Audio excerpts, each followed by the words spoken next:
Waiting day and night for you. Waiting day and night for you.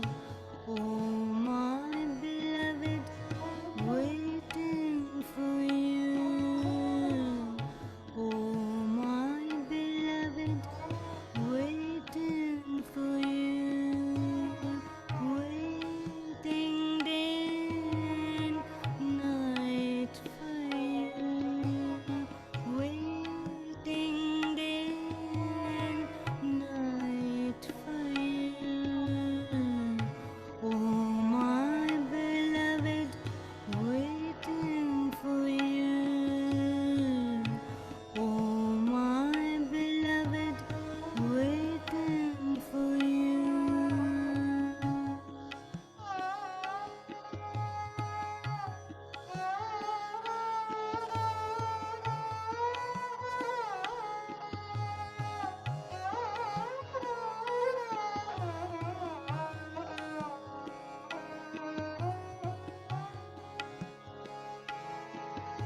Take all life and all belongings. Take all life and all belongings. Bless me a glimpse of darshan from you. Bless me a glimpse of darshan from you. Darshan from you.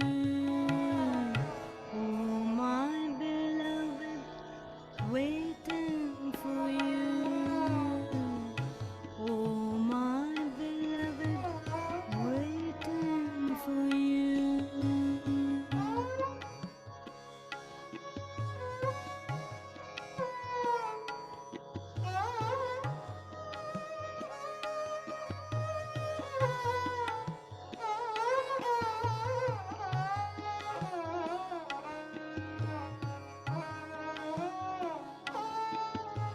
The lamp is burning, the heart is burning.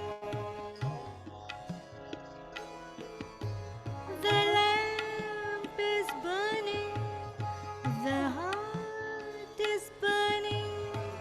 The world is burning without you.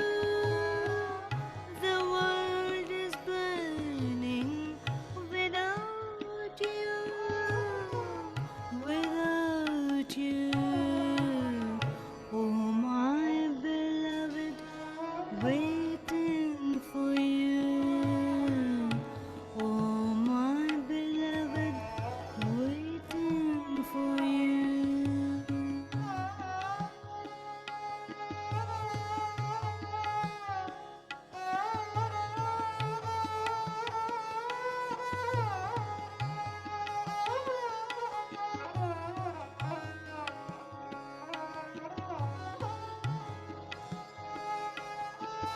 Oh, the sun is burning and still burning. Oh, the sun is burning and still burning. Has your beloved forsaken you? Has your beloved forsaken you? Forsaken you? Oh, my beloved, waiting for you.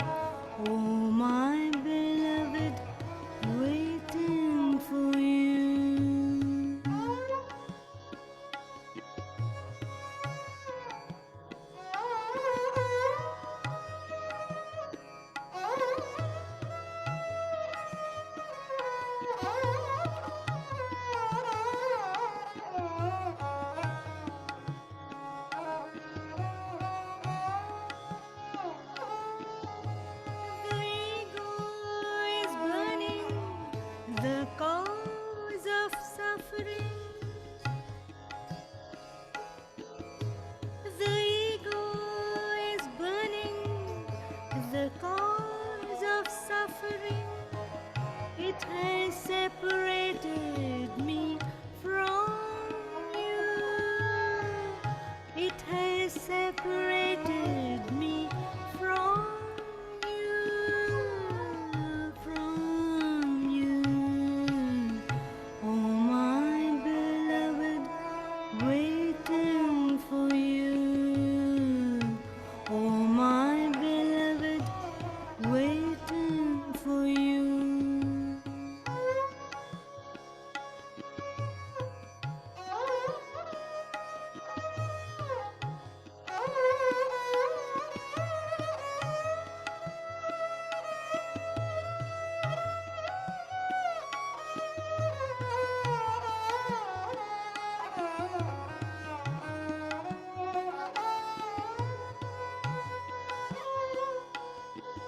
Rainfalls on hard rock mountain.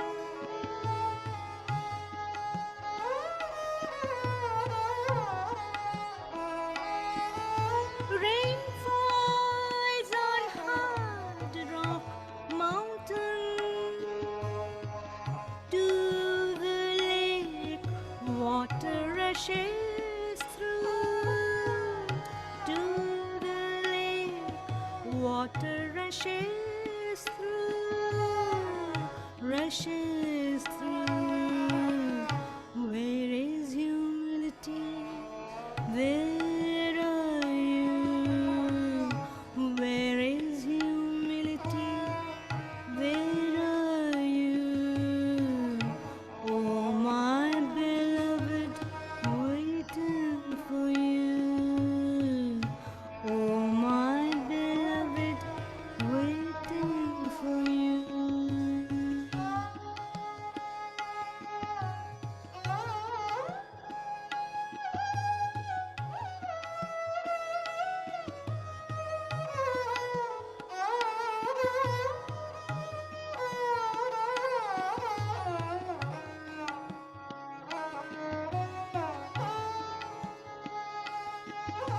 The world is flooded, all useless. The world is flooded, all useless. Rainbird looking for a drop of you. Rainbird looking for a drop of you. For a drop of you. Oh, my beloved, waiting for you. Oh, my beloved, waiting for you. Waiting day and night for you. Waiting day and night for you. Oh, my beloved, waiting for you. Oh, my beloved, waiting for you.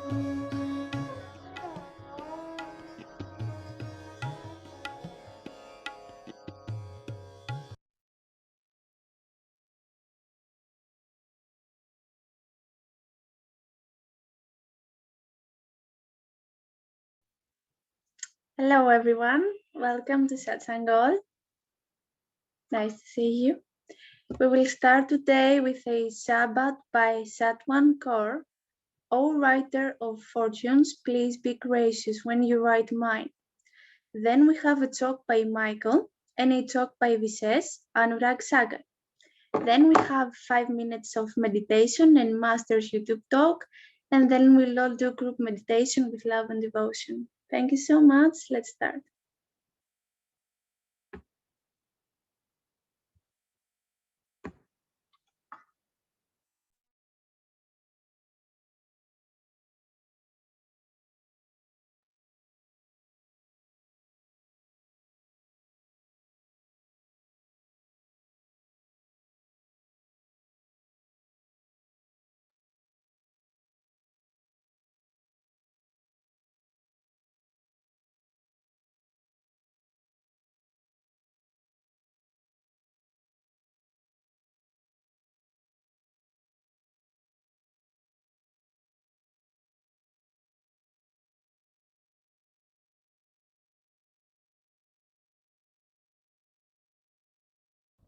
ਸਭ ਨੂੰ ਮੇਰੀ ਪਿਆਰ ਭਰੀ ਸਤਿ ਸ੍ਰੀ ਅਕਾਲ। ਲਿਖਣ ਵਾਲਿਆ ਤੂੰ ਹੋ ਕੇ ਦਇਆਲ ਲਿਖ ਦੇ ਮੇਰੇ ਦਿਲ ਵਿੱਚ, ਓ ਮੇਰੇ ਦਿਲ ਵਿੱਚ ਗੁਰਾਂ ਜੀ ਦਾ ਪਿਆਰ ਲਿਖ ਦੇ। ਲਿਖਣ ਵਾਲਿਆ ਤੂੰ ਹੋ ਕੇ ਦਇਆਲ ਲਿਖ ਦੇ ਮੇਰੇ ਦਿਲ ਵਿੱਚ, ਓ ਮੇਰੇ ਦਿਲ ਵਿੱਚ ਗੁਰਾਂ ਜੀ ਦਾ ਪਿਆਰ ਲਿਖ ਦੇ। ਇੱਕ ਨਾ ਲਿਖੀ ਮੇਰੇ ਗੁਰੂ ਦਾ ਵਿਛੋੜਾ, ਇੱਕ ਨਾ ਲਿਖੀ ਮੇਰੇ ਗੁਰੂ ਦਾ ਵਿਛੋੜਾ। ਹੋਰ ਚਾਹੇ ਦੁੱਖਾਂ ਦਾ ਪਹਾੜ ਲਿਖ ਦੇ ਮੇਰੇ ਦਿਲ ਵਿੱਚ, ਓ ਮੇਰੇ ਦਿਲ ਵਿੱਚ ਗੁਰਾਂ ਜੀ ਦਾ ਪਿਆਰ ਲਿਖ ਦੇ।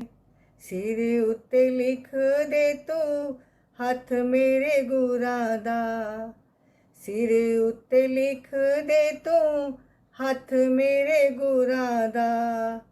ਮੇਰੀ ਅੱਖਾਂ ਵਿੱਚ ਗੁਰੂ ਦਾ ਦੀਦਾਰ ਲਿਖ ਦੇ, ਮੇਰੀ ਅੱਖਾਂ ਵਿੱਚ ਗੁਰੂ ਦਾ ਦੀਦਾਰ ਲਿਖ ਦੇ ਮੇਰੇ ਦਿਲ ਵਿੱਚ, ਓ ਮੇਰੇ ਦਿਲ ਵਿੱਚ ਗੁਰਾਂ ਜੀ ਦਾ ਪਿਆਰ ਲਿਖ ਦੇ। ਅੱਖਾਂ ਵਿੱਚ ਲਿਖ ਦੇ ਤੂੰ ਦਰਸ਼ ਗੁਰਾਂ ਦਾ, ਅੱਖਾਂ ਵਿੱਚ ਲਿਖ ਦੇ ਤੂੰ ਦਰਸ਼ ਗੁਰਾਂ ਦਾ। ਮੇਰੀ ਜੁੜੀ ਰਵੇ ਗੁਰਾਂ ਨਾਲ ਪ੍ਰੀਤ ਲਿਖ ਦੇ ਮੇਰੇ ਦਿਲ ਵਿੱਚ, ਓ ਮੇਰੇ ਦਿਲ ਵਿੱਚ ਗੁਰੂ ਜੀ ਦਾ ਪਿਆਰ ਲਿਖ ਦੇ। ਹੱਥਾਂ ਉੱਤੇ ਲਿਖ ਦੇ ਤੂੰ ਸੇਵਾ ਗੁਰਾਂ ਦੀ, ਹੱਥਾਂ ਉੱਤੇ ਲਿਖ ਦੇ ਤੂੰ ਸੇਵਾ ਗੁਰਾਂ ਦੀ। ਮੇਰੇ ਦਿਲ ਵਿੱਚ, ਮੇਰੇ ਦਿਲ ਵਿੱਚ ਗੁਰਾਂ ਜੀ ਦਾ ਪਿਆਰ ਲਿਖ ਦੇ। ਲਿਖਣ ਵਾਲਿਆ ਤੂੰ ਹੋ ਕੇ ਦਇਆਲ ਲਿਖ ਦੇ ਮੇਰੇ ਦਿਲ ਵਿੱਚ, ਓ ਮੇਰੇ ਦਿਲ ਵਿੱਚ ਗੁਰਾਂ ਜੀ ਦਾ ਪਿਆਰ ਲਿਖ ਦੇ। ਪੈਰਾਂ ਉੱਤੇ ਲਿਖ ਦੇ ਤੂੰ ਸਤਸੰਗ ਜਾਣਾ, ਪੈਰਾਂ ਉੱਤੇ ਲਿਖ ਦੇ ਤੂੰ ਸਤਸੰਗ ਜਾਣਾ। ਮੇਰਾ ਤਨ ਮਨ ਗੁਰਾਂ ਉੱਤੋਂ ਵਾਰ ਲਿਖ ਦੇ, ਮੇਰਾ ਤਨ ਮਨ ਗੁਰਾਂ ਉੱਤੋਂ ਵਾਰ ਲਿਖ ਦੇ ਮੇਰੇ ਦਿਲ ਵਿੱਚ, ਓ ਮੇਰੇ ਦਿਲ ਵਿੱਚ ਗੁਰਾਂ ਜੀ ਦਾ ਪਿਆਰ ਲਿਖ ਦੇ। ਲਿਖਣ ਵਾਲਿਆ ਤੂੰ ਹੋ ਕੇ ਦਇਆਲ ਲਿਖ ਦੇ ਮੇਰੇ ਦਿਲ ਵਿੱਚ, ਓ ਮੇਰੇ ਦਿਲ ਵਿੱਚ ਗੁਰਾਂ ਜੀ ਦਾ ਪਿਆਰ ਲਿਖ ਦੇ ਮੇਰੇ ਦਿਲ ਵਿੱਚ ਗੁਰਾਂ ਜੀ ਦਾ ਪਿਆਰ ਲਿਖ ਦੇ।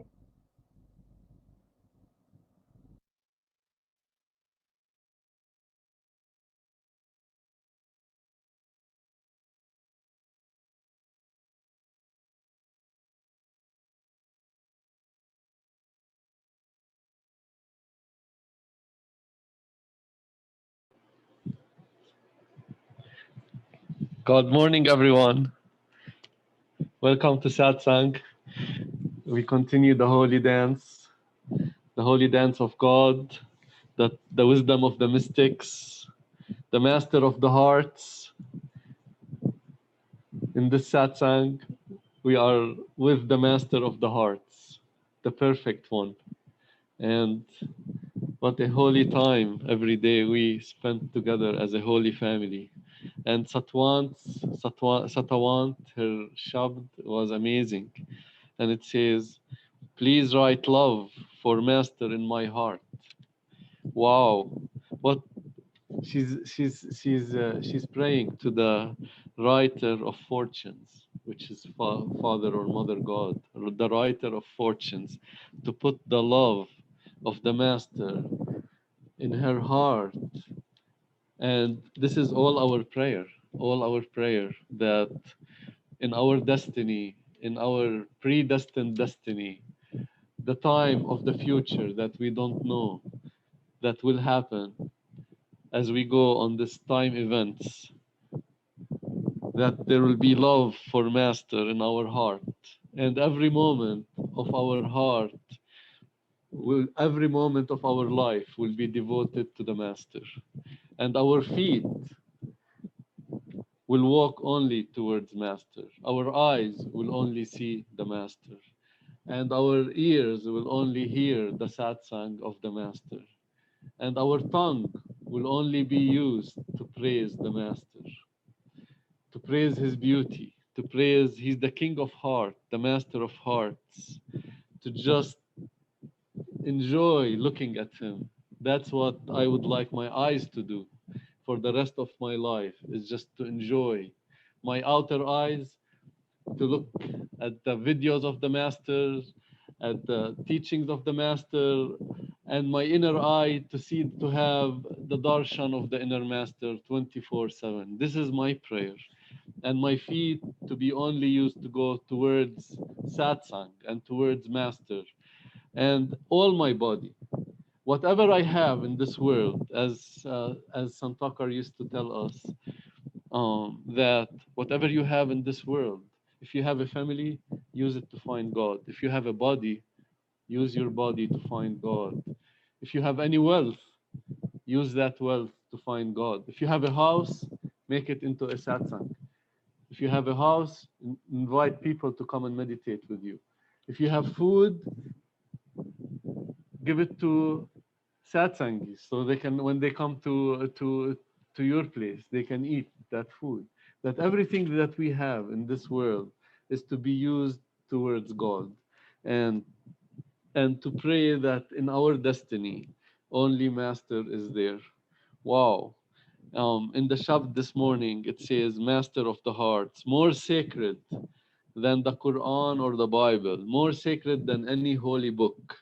And just that song I played, waiting day and night for you, that that I couldn't stop it. I know it went beyond the time, but this is the real satsang, is the looking at the perfect Master. And when we were looking and listening to that song, waiting day and night for you, with all the beautiful pictures and drishtis and darshans of our Holy Father Ishwar Puri Ji and Baba Sawan Singh, as we continue this week to celebrate Baba Sawan Singh's birthday.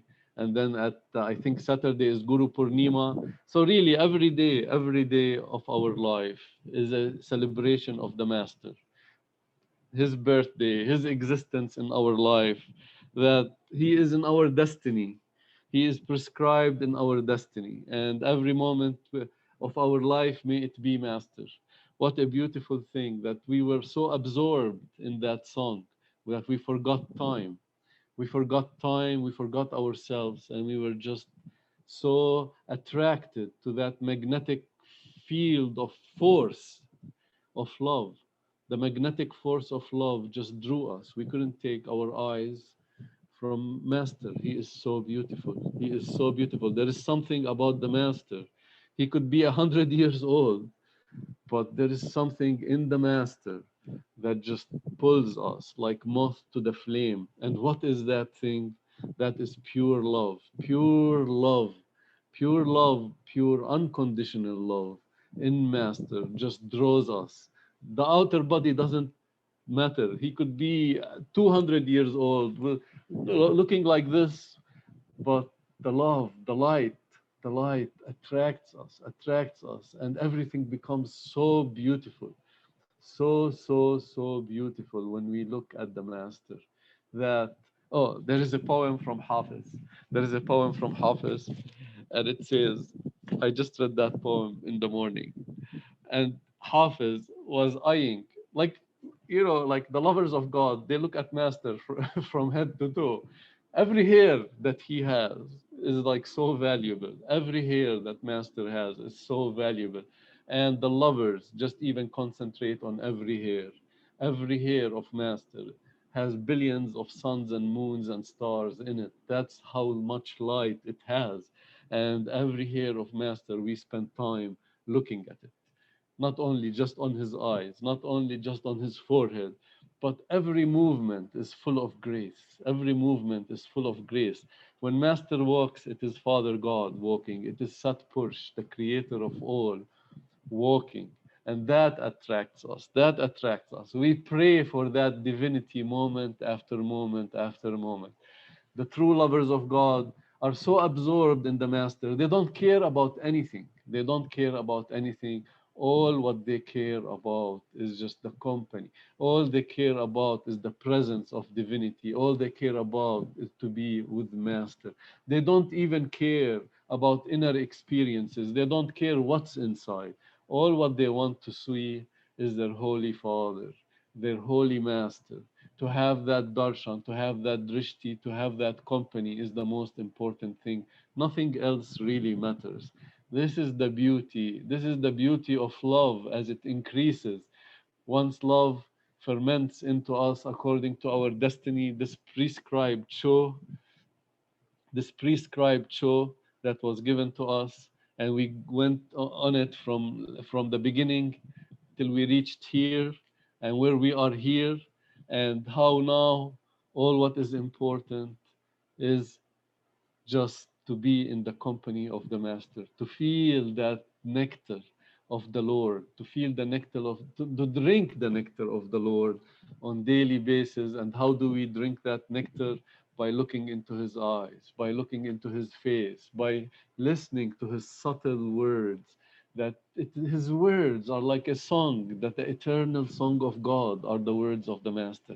The eternal song of God, so subtle, his voice, we can fly onto his voice. My master Sant Singh, his satsangs were so subtle. His voice was so subtle that I could listen to it day and night, and I did. I did. I always had master playing in the background.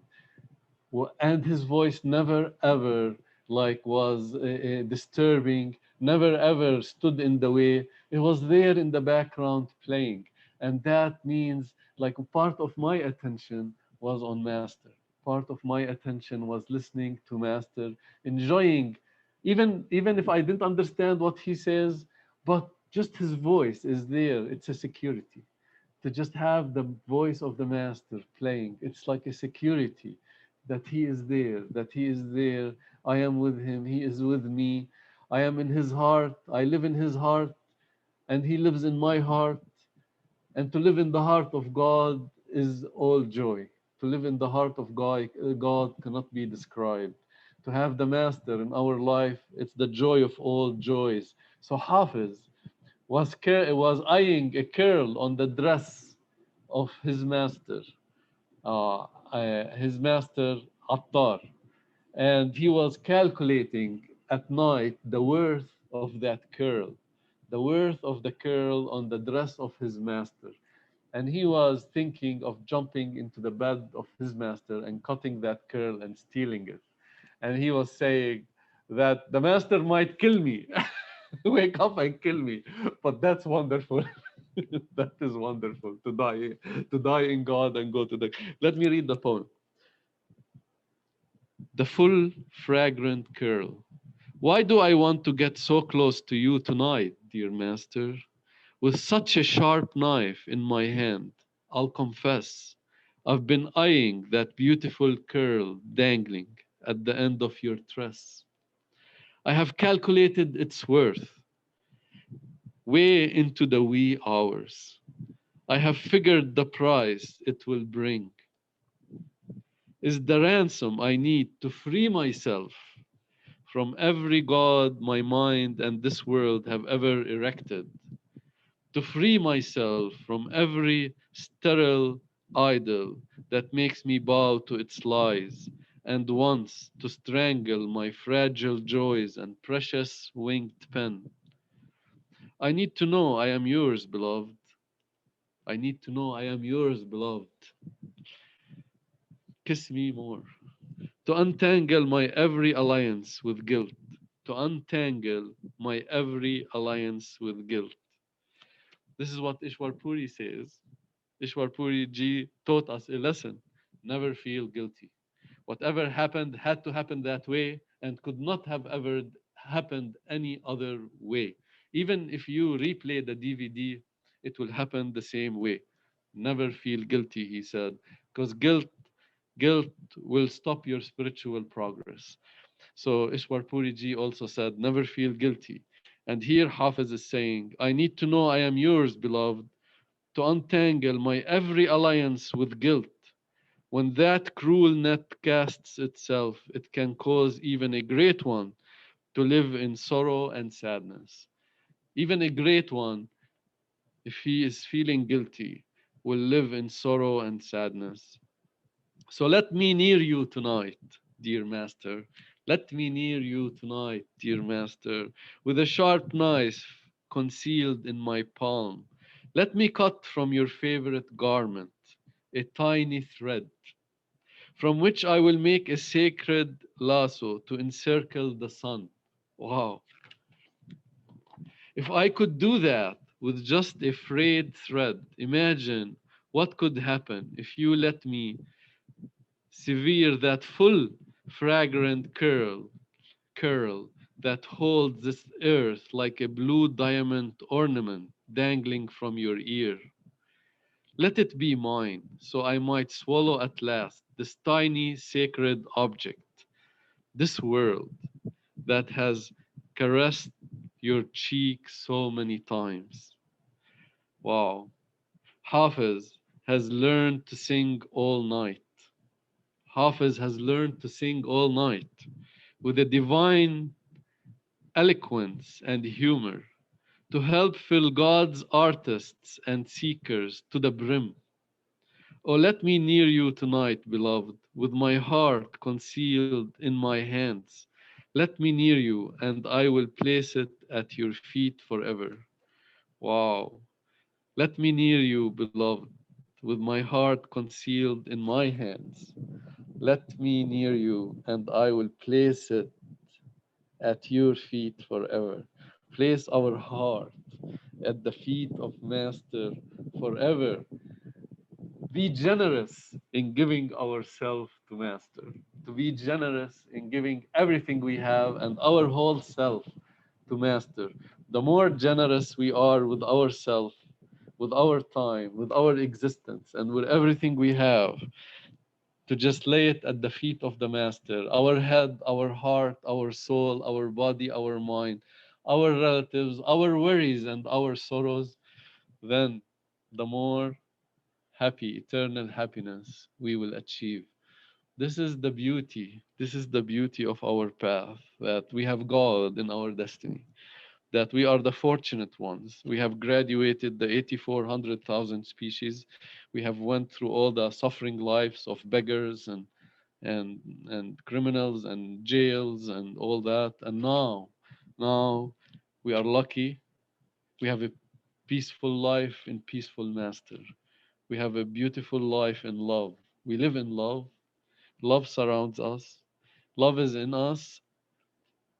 We are drowning in the love of God every day, more and more drowning in the love of the Master and drinking his nectar.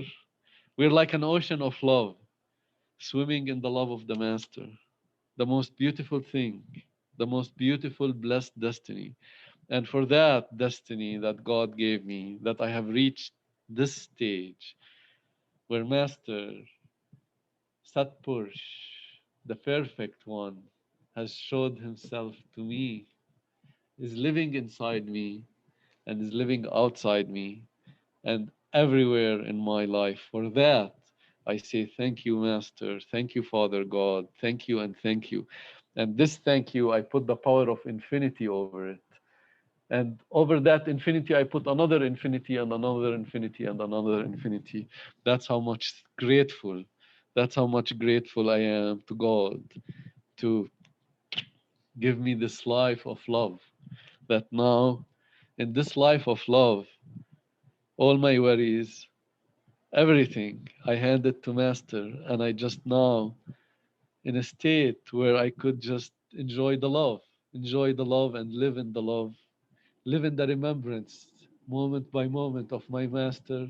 And every moment I remember my Master, then I feel the presence. I'm drenched in the nectar of the Lord, and that is the most beautiful life. And this is just the start. Imagine when this 99% becomes 100%, or whenever, whatever, that once we are fully in Master and fully in God, life is going to become much more better, much sweeter. The more we keep adding God to our life, wherever God is, there is no problems, no worries, no diseases, no suffering, no tears. I will wipe your tears. Come to me, O you weary and heavy laden. I will give you rest. I will give you peace. I will wipe your tears. There will be no more tears in God, no more tears. As Ishwar Puri Ji says, he only cries in movies. He only cries in movies. That's the only time he cries. Or the other cries that we have is the cries of joy. The cries of joy is the tears of joy, just to be in the presence of the Master, or even the tears of separation when we don't feel Master and we cry. Those tears are different than the tears of the worldly people who are crying for the material things, who are crying for name, fame, and power. And they cannot have it because they run after their shadow and their shadow runs after them.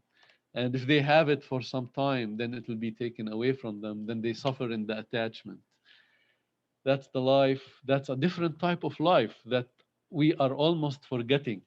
We forget our old self, how we used to be 30 years away, how we used to live 30 years ago before we got the connection with the perfect one. We were totally a different person. Totally a different person. And now God is alchemizing us. He's changing us. Love is demolishing everything that is unlove. Everything that is untrue in us is being shaken, like Hafiz says, that God shakes you from all the nonsense, and all the nonsense starts to drop away. And what is left? Only truth, only love, and ultimately, only the real one will be left in us. In this body, it will be the temple of the Lord. The Lord Himself will be living in this body. This is etched on our destiny. All what we have to do is just be patient and perseverant, and keep our attention on love. Keep our attention on love, keep our attention on Master, keep our attention on God. Everything will follow naturally. Everything will be happen to our good. Everything, love, love clears the path. Love clears the path with its sword, the sword of love, as you go through a jungle, and then people clear the path, and love clears the path for us. All what we have to do is just hold the hand of love, and love will work its way. It will clear a path for us, and that path will lead to the ocean of love.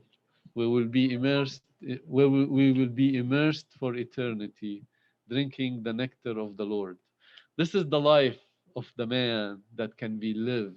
This is the true life. I mean, man and woman. This is the true life of the human that can be attained, and it is at hand.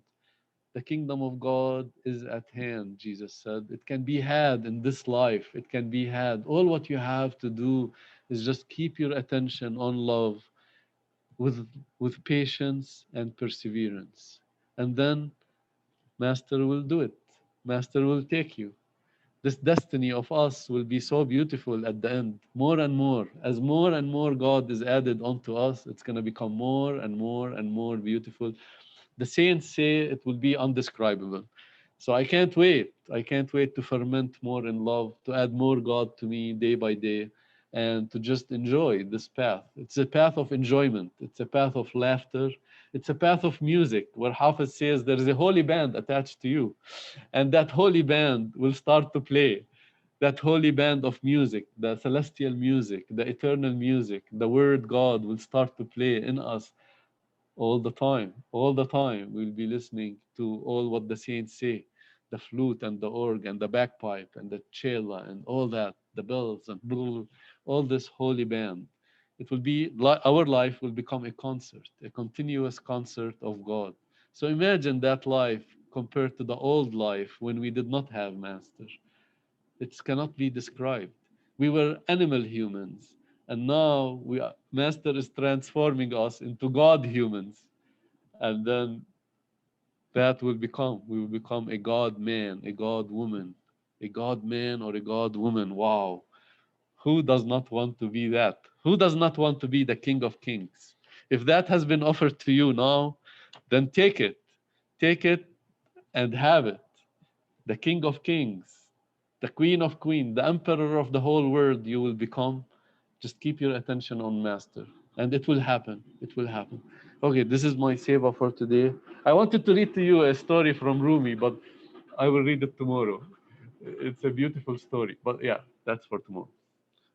Every time I have a plan, Master changes it, and it becomes a different plan. But I'm sure he will let me read that story at some point.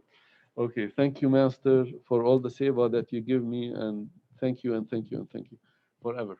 And Is real. Looking is just a experience of yours of the tree which is outside. No, but the one who brought the tree is also experience of the tree. What about the total experience? Are you generating it in the head or is it outside? Those who believe it is outside, and we call them materialists today in philosophy, the materialistic philosophy says material must exist. We are only recipients of what comes through sense perceptions into ourselves. The opposite view is no, this could all be created within ourselves. And therefore we think it's real because we check the reality by one sense and the other created outside. Which one is true? On the principle of cause and effect, that which comes first is the cause. In current time thinking, what comes later is the result of its effect. When they examined, do I see the tree first or the tree come first, they found it is completely simultaneous. There is no time lag at all between the two. Question remains unanswered. You can't answer tree is real or we are real to see the tree. But there is a way to find out better than that, better than speculation. And that is to see what happens inside when we see. Again, same thing. Let's go to the source of our experience. Let's go to the center of our head. Let's go to third eye center. And from there, examine. Very strange explanations come up. Unbelievable that we create the universe, that we create all experiences. We create everybody, we create everything. Not from outside, not from the body, not from our senses, not from our mind, but from consciousness itself. Now, this can be explained in a slightly different way. How do we see? Rays of light. We have to have light to see. First requirement. It's totally dark, you don't see. So far as physical eyes are concerned, light is essential ingredient of seeing. Light falls on a subject. Light falls on these flowers. What do the flowers do?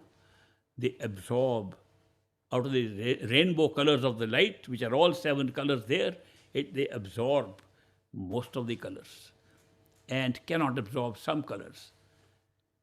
This leaf here absorbed all the colors except green. So it became green. Why did that happen? This particular object absorbed colors but could not absorb green. Green reflected back to me and enters my eyes and my vitreous, aqueous humor, and the lens. These 3 functioning together made a picture of this leaf on my retina. You can see it. It's actually happening like that. Unfortunately, it made upside down picture, but that doesn't matter. Sometimes people have questioned the medical sciences. How come that the lenses operate to create an upside down image, yet we see straight? We don't see exactly as the retina is seeing. The answer, very childlike answer. We get used to seeing it straight and not upside down. Anyway, there must be some better reason than that. But what happens next? What is the retina? The retina is merely an extension of the optic nerve, which contains rods and cones. One makes the shapes, one makes the color, and all the things appear as they are appearing now. And the leaf appears on my retina. I see the color and the shape, and the optic nerve conveys that message. So nervous signal. The nerve signal is sent to the brain at the optic center in the brain. And if I am awake, I'll see it. If I'm sleeping, I won't see it. If I'm conscious, I will see it. If I'm not conscious, I won't see it. Consciousness then picks up from the brain and says, there is a leaf.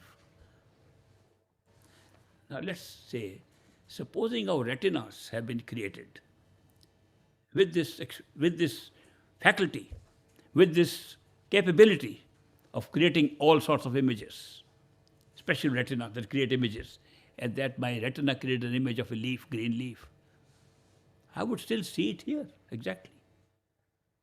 Because the rest of the process is the same.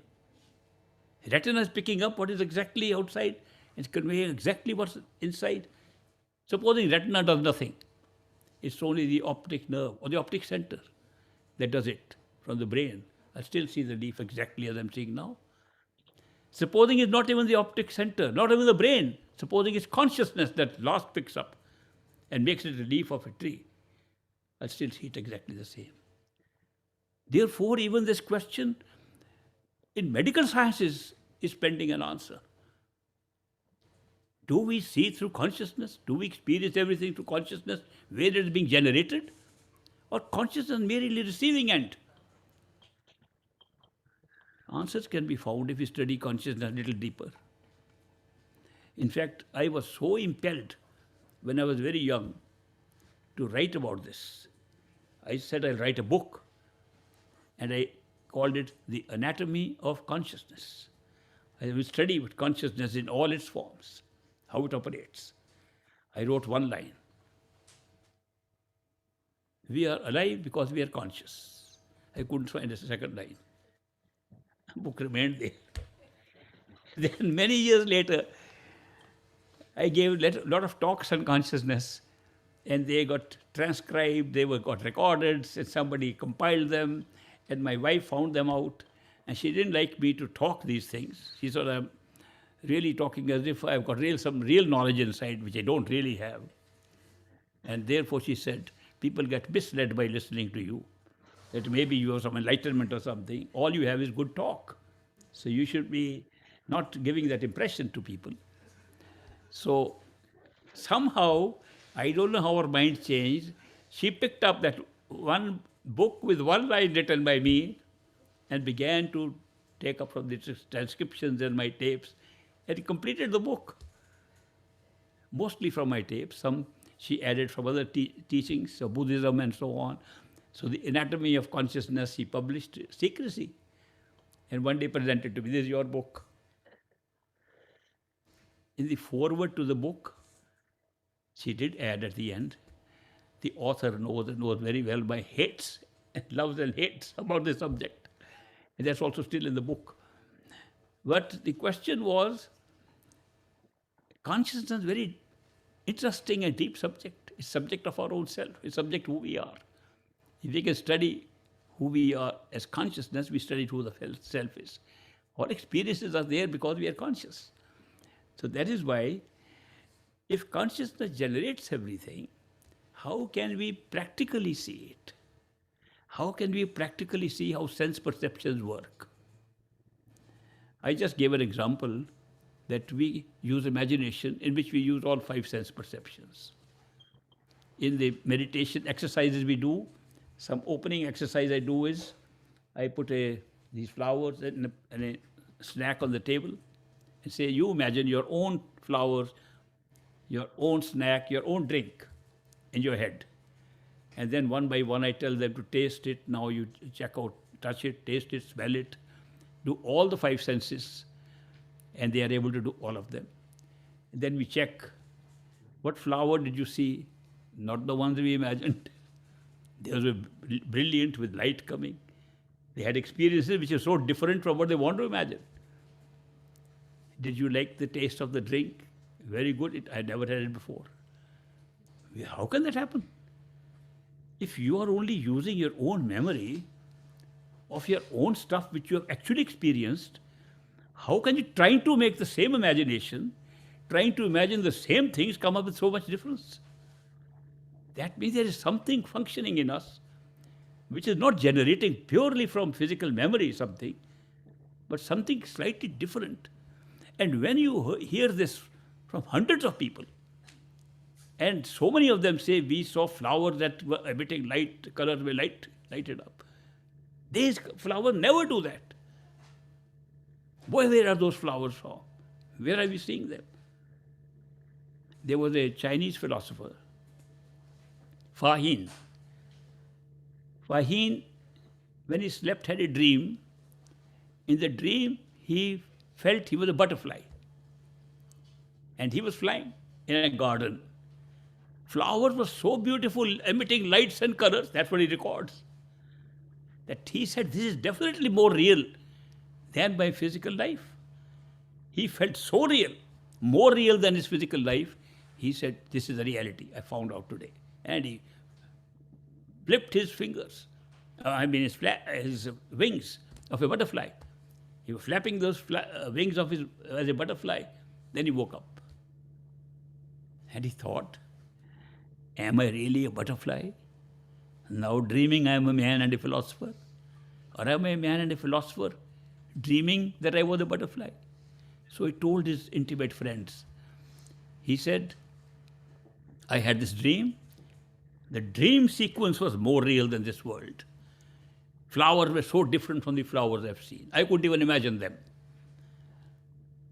Am I really a butterfly? Or am I a human being?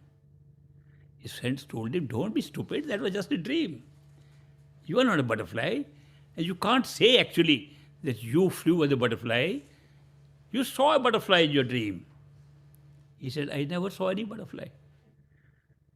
I didn't see any butterfly. I didn't even see myself, but I was a butterfly. I was flapping my wings, and I was seeing with my eyes as butterfly, all those flowers. I didn't see myself, but I was a butterfly. How did you know? If you are a human being and you have a dream that you're flying as a butterfly, how can you say it's yourself? You're not a butterfly. So I was a butterfly. I experienced it. I flew with my wings. No, same self. The point he was making is that the self in a human body became butterfly, but the self remained the same. No change. Form changed from human to butterfly. Therefore, that was a short experience to say, form does not matter. Self remains the same. If you can discover the self, you discover the experiencer, you discover the reality, because everything can be destroyed except the experiencer, the self. Self is immortal, not, we call it soul. We call it soul to differentiate it from the covers upon their soul. If you successfully meditate according to the teachings of people who are enlightened, and they tell you, this is not your body. Your real self is inside. And you, by careful practice, withdraw your attention and become unconscious of the physical body, but still in the body, only working on awareness. You become aware of something that you are inside and become unaware of the body. What will open up? What do you expect will happen? If you open up and you are right now able to imagine things, you are able to not only imagine, see in imagination, touch in imagination, smell in imagination, do everything in imagination you are doing here. If you become unaware of this body but are still awake, not sleep or dream, you're awake, you're conscious, you're deliberately doing something, what will happen? You'll find that you can still see. Have you ever imagined that the imaginative body can sometimes see very clearly? Have you ever tried, if you're old like me, like I am old, I have to use glasses to read. If you are reading in imagination, you have 20/20 vision. Ever imagine that? That if you look at who is working, experiencer, not of the body, experiencer of your imagination, you have such fine sense perceptions, absolutely perfect sense perceptions, that you're imperfect in the body. And try it out. If we are able to really meditate to the extent that we become unaware of our body, which is the method, correct method of trying to discover one step, we will find we can see, touch this much better than we can do with the body. Who is that being? But if we try to walk with that body, so easy. Your imagination, you can fly. Will that body fly? Yes. Will it have any matter in it? No. Has any imaginative body ever have matter in it? No. Can you touch it? Only if you are in that state. Is it possible that the experience you are having of a separate form of yourself without matter, it has no physical matter, no atoms or molecules at all, yet it has all the sense perceptions, and you feel that you have hands and legs and limbs, though you can feel they are not there or they are there. But you can see very clearly. You can hear clearly. You can use sense perceptions clearly. And no matter, what would you be like? Let us imagine that we were like that before we were born. And just that form of sense perceptions entered at birth or at the fifth month of pregnancy, at the time of quickening, that we decided that it was our destiny. And I'll talk about destiny also, how destinies are created, how destiny came, that we have to be born in this place with this mother. And we got into the trap, small, because we were big. We were thinking that we can move around, walk. Then we got trapped inside. And we grew slowly, became bigger and bigger, were born. Same self. Now we are confined to a body. And when this body dies, that slips out again, same way. If it slips out again, it will be able to see, touch, taste, smell, but have no matter in it. Can we verify that disembodied spirits are also there? Because if such a body exists and we die, it must be roaming around somewhere. Unless it is dead along with the physical body, then it's gone. If it survives, it should be there somewhere. People say, a lot of my friends tell me, one woman said, my mother died, I can feel her presence in my house every day. There's a friend of mine in Chicago, and he had to buy a house. He looked at many houses. The realtor kept on telling him, there's a good house for you. No, not that good. Suddenly he said, one old lady has died, and her children don't want to even come and look at the house. They want to sell at a cheap price. Good bargain available. Should I buy? He asked. I buy. And he bought the house straight away. The lady died, children never came, and all her property, even her unopened computer she had bought, unopened lying in the house, all furniture intact. When he came from outside a few days later, he saw a rocking chair rocking by itself. He got frightened. There's nobody here, or somebody is hiding here who just run away after rocking the chair. But the rocking chair and slight opening of the door, especially to his bedroom when he was with somebody, bothered him a lot. He said, that lady is still here. Better come and tell her to go. They thought that I can tell people, disembodied spirits, to go. Sometimes I try, it works also. Sometimes. He had those experiences, lights sometimes coming on, lights going off. Little, not very heavy stuff, simple stuff. And I went to his house. I said, let's see if it's really somebody disembodied, you can't see. And if the old lady is saying, why didn't my kids take my things? She was expecting the kids will live there. She's so disappointed, she doesn't want to leave your place. That may be the reason. Anyway, we went to the place, my wife and I went. She said, which is her favorite, where you see her or feel her most? She said, I don't see her clearly at all, but I feel she's moving around, I can tell you. Mostly I see on a little piece of furniture. They put the furniture in my car, and we took it to our house. Peace was restored in his house, and lights began to flicker in my house. Little sounds would come. I could hear, my wife could hear sometimes, trying to say, just very brief voice would sometimes say, just near us, I am here. Only these words.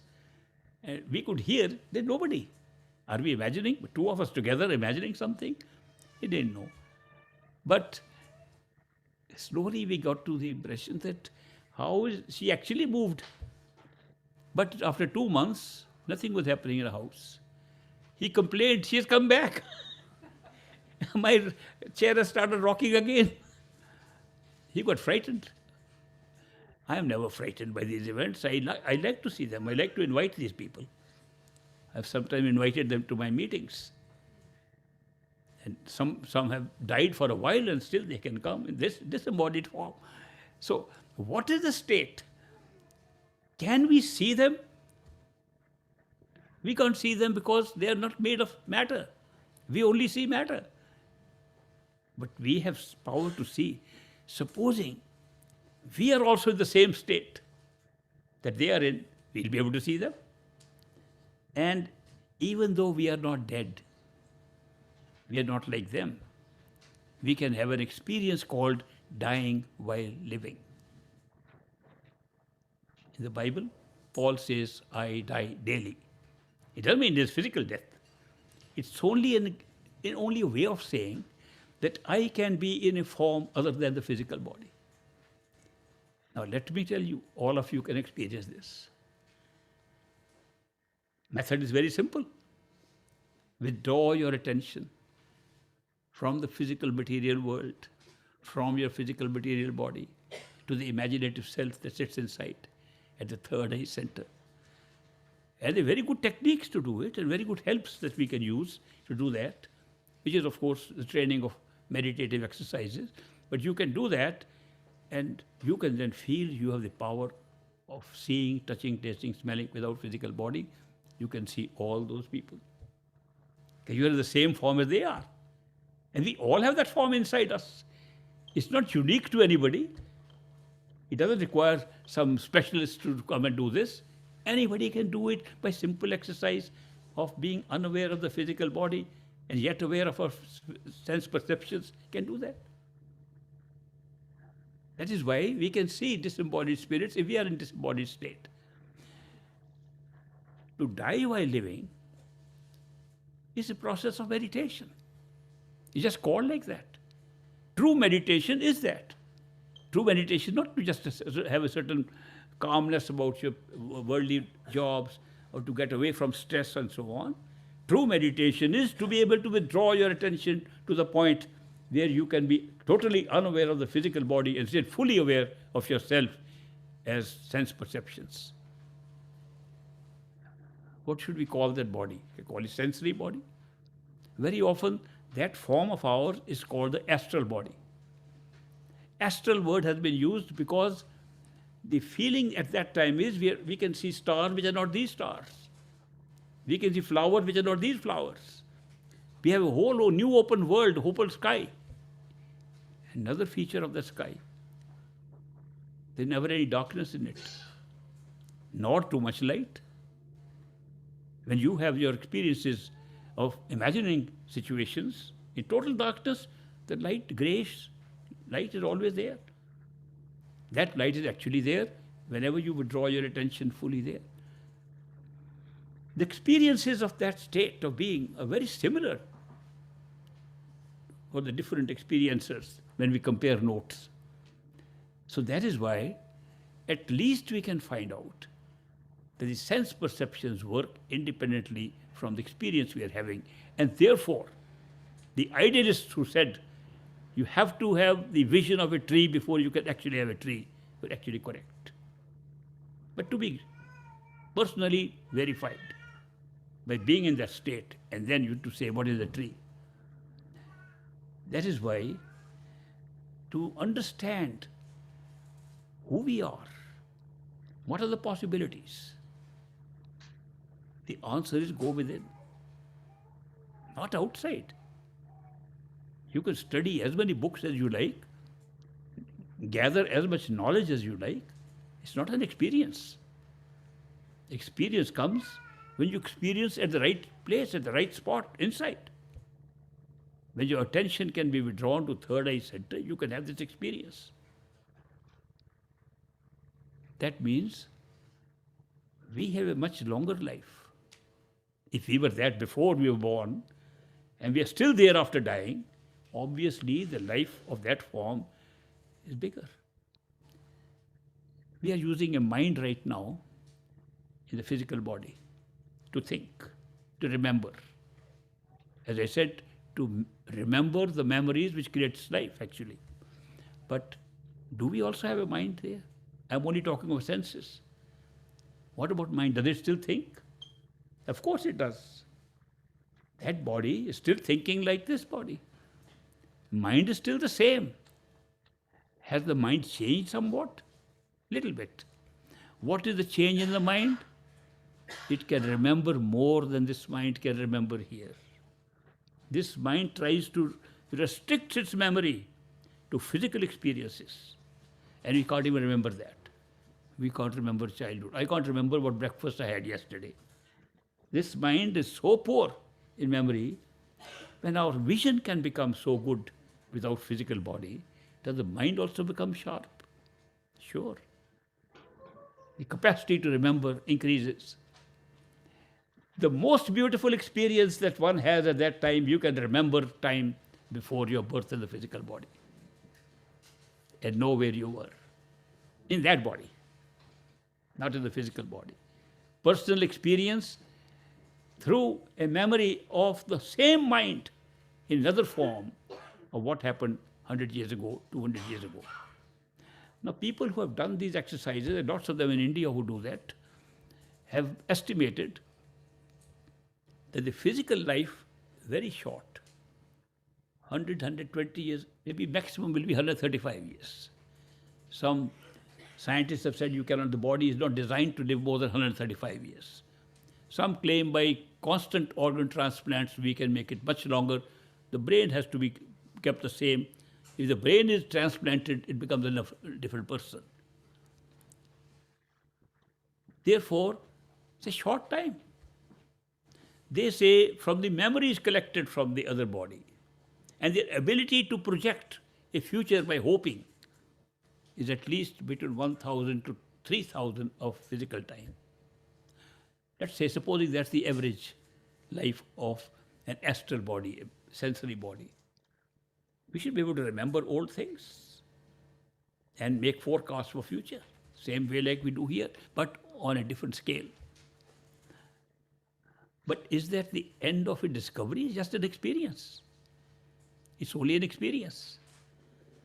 We're just having an experience through the self operating through sense perceptions without body. It's not knowledge of the self. We have not learned how the self can do that. We have not learned what the self is. So it is not a self-realization. It's merely a different experience which looks more long-standing, looks like it is a longer time version in that, but still an experience. We have not known the experiencer too much. Interesting experiences, very interesting experiences. I can give you details of how that experience, disembodied state, has two parts. One, that is still connected with the physical world. You can see the physical world in their body. We can see physical beings in their body. We can see physical objects in their body because senses are there. But we can also fly and examine the galaxies that are operating right now in the physical body, which we see through physical body. We don't even have telescopes to see them, which we can see with the astral body. Great experience.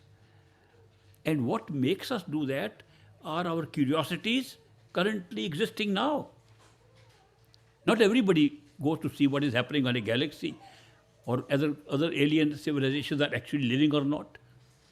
Not speculation.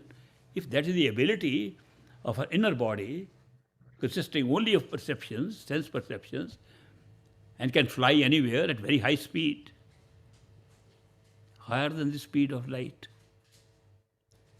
because we can generate locations with the mind and that body. So that is why it's a very amazing experience. Who would like to see if on another galaxy, another planet existing out there, there's people like us living or not? Anybody interested? Wow, I was interested too, I must tell you. There are people living there. You can go and see them. Little different, depending upon which planet you land on. These planets are merely revolving objects around the suns, which are stars. And these planets have contained life, and a very unique life, and very far separated by time-space. Very far separated, because each becomes an independent unit of life. Life elsewhere does not mean that the souls are different. That's the same principle of life. Souls are the same. Very often the minds are the same. Sense perceptions can be different. And the nature of existence there may be separate. For example, in one of the alien population has a very strange experience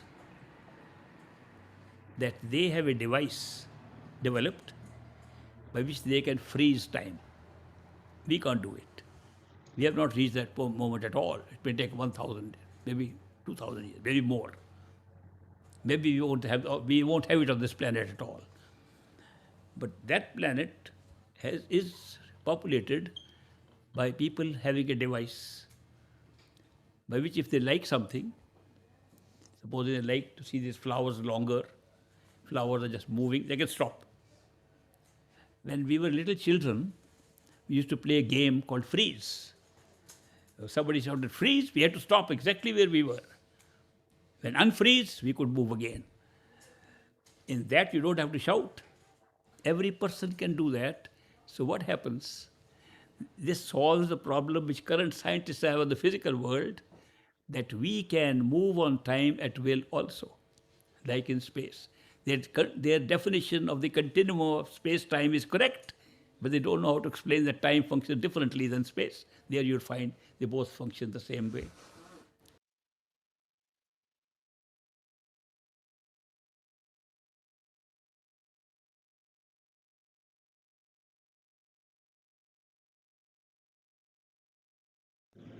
So close your eyes and go back to the meditation chamber behind the eyes. Make sure you are there and no longer in any lower part of your body. That the lower part of your body is the lower part of the house in which you live. You are on the 6th floor behind the eyes. Push your chair backwards so it comes right to the center. Sit on it and relax. And await your master's appearance. Meantime, repeat the words of mantra slowly, very deliberately, so you can listen to it. Any sounds come, drop the repetition, listen to the sound. Sound becomes weak, just restart the repetition.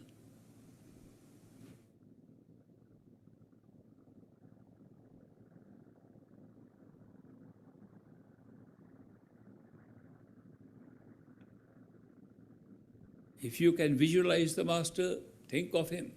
If you cannot, still talk to him. He's hiding behind the curtain in front of you. Still talk to him. Tell him what you feel. Tell him what you want to do. Express your love and devotion for your Master.